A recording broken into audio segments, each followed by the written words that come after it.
18 years ago, when I moved to Philadelphia, I was moving from one shlichus to another. Before we moved here, we lived in Bangkok, Thailand, and I loved my shlichus.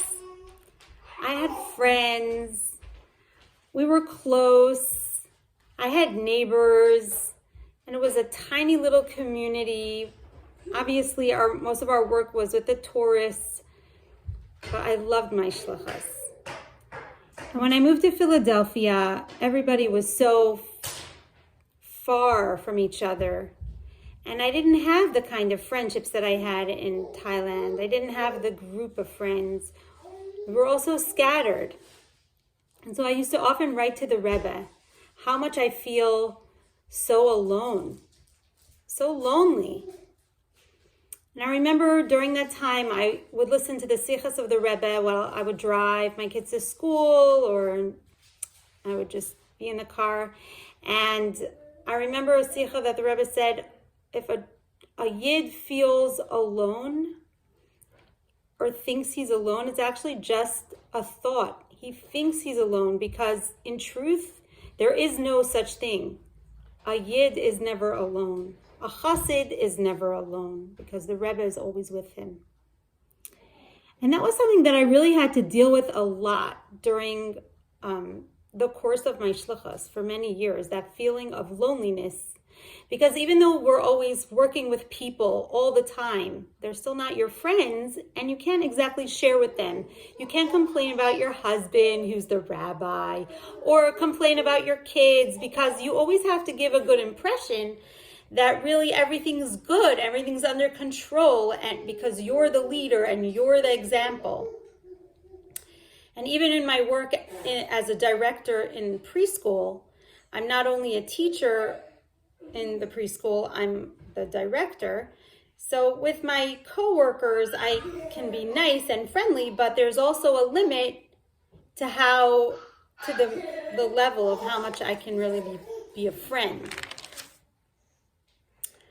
So when I had the baby, I had a baby 9 months ago, Baruch Hashem, a beautiful, healthy baby girl you might hear in the background. It was just the beginning of COVID, and I was having difficulty breathing, and my husband had just tested for COVID. It was just the beginning. We really didn't know much about it, but we already had quarantined ourselves and pretty much assumed that it was COVID, even though the results of our test hadn't come back yet. But when I was having difficulty breathing, I admitted myself to the hospital. I was in my 9th month, and I kept repeating those words to myself. You're not alone. You're not alone. Because the truth is, I was as alone as I could have ever been.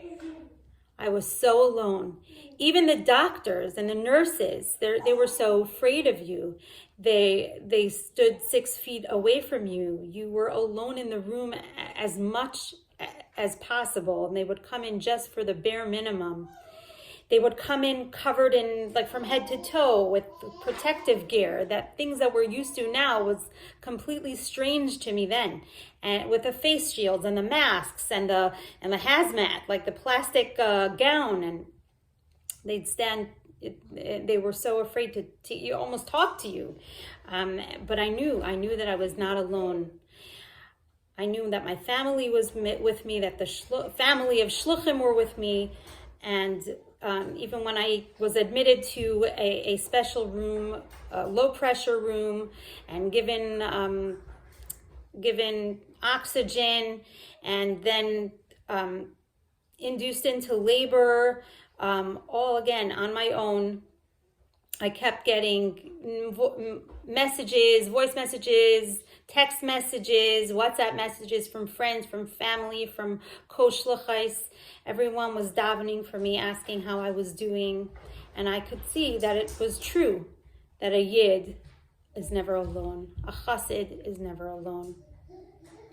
And the chinuch that I got didn't disappoint me. All the psukim that I had learned by heart, all the tehillim that I had said over the course of years, Perkei Avos, Tanya, Everything was there to comfort me during these times.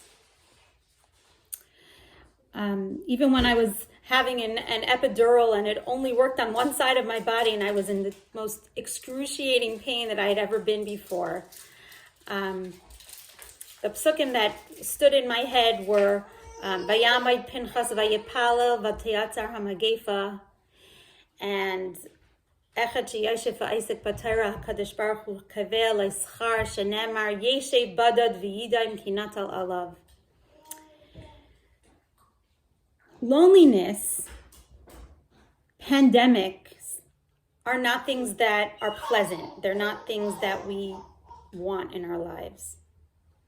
But we have to use these times to be strong, just like Pinchas.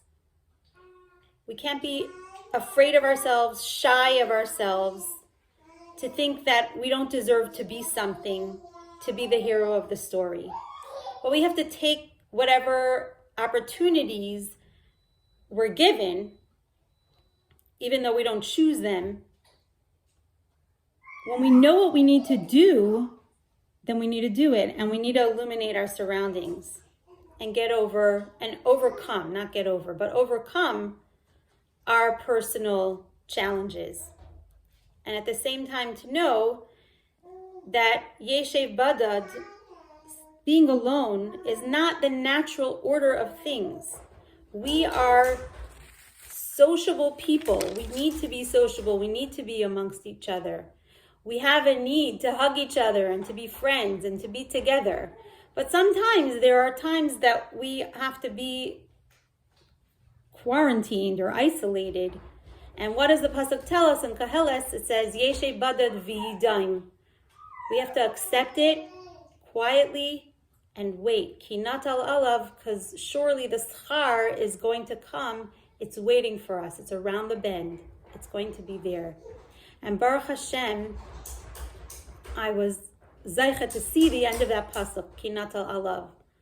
I had a beautiful baby who was born to us, healthy, and even then, even in my loneliness, because they didn't, at the beginning of COVID, they weren't allowing mothers to hold their babies, to nurse their babies, to touch their babies. And I gave birth to a beautiful baby, but I was only able to see it from far. I wasn't able to actually hold her, hug her, talk to her, feel her soft skin. I couldn't because they didn't allow me to. They were too afraid that maybe I would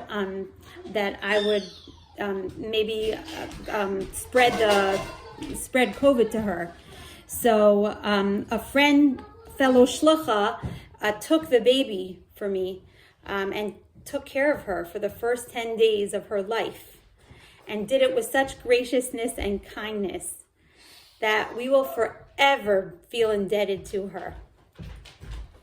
And that just continued to show us how Chasidim ein mishpacha, the Rebbe takes care of us. Even though you're alone on a shlichus, or you feel alone, or you think you're alone, you're not alone.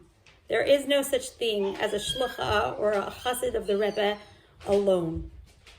After I gave birth to my baby, and I was only allowed to see her via webcam, and I could barely breathe or talk because I was so sick, I walked into another recovery room in the hospital, and there was sitting a big bag full of food that was prepared for me by another local shlucha, like enough food to feed me for the next few days that I was in the hospital, plus more. It was so kind of her. I felt so taken care of that it really strengthened me in my emunah bitachon and my hiskashrus. That I'm so clear and strong that I know that a shlucha is never alone, a chassid is never alone. The Rebbe is always with you. And I'll just end with this. The Rebbe always told us how having Jewish children brings kedusha and spreads light just by them being there. And I must say that during this time when I was in the hospital, it was such a kiddush Hashem. The nurses later said to a doctor that's a friend of our family, because obviously nobody was allowed in the hospital, none of my family, because we were all in quarantine. But they said to the doctor, they said, we don't know, this woman has such strength. She must be a woman with very strong faith. And I must say, I didn't always have the strong strength and strong faith, but Hashem gave it to me, Baruch Hashem, and we all have it in potential. And we shouldn't have to experience difficulties to be able to reveal that in us. We should take this time, each of us in our own difficulties, to become the heroes of the story and bring Mashiach.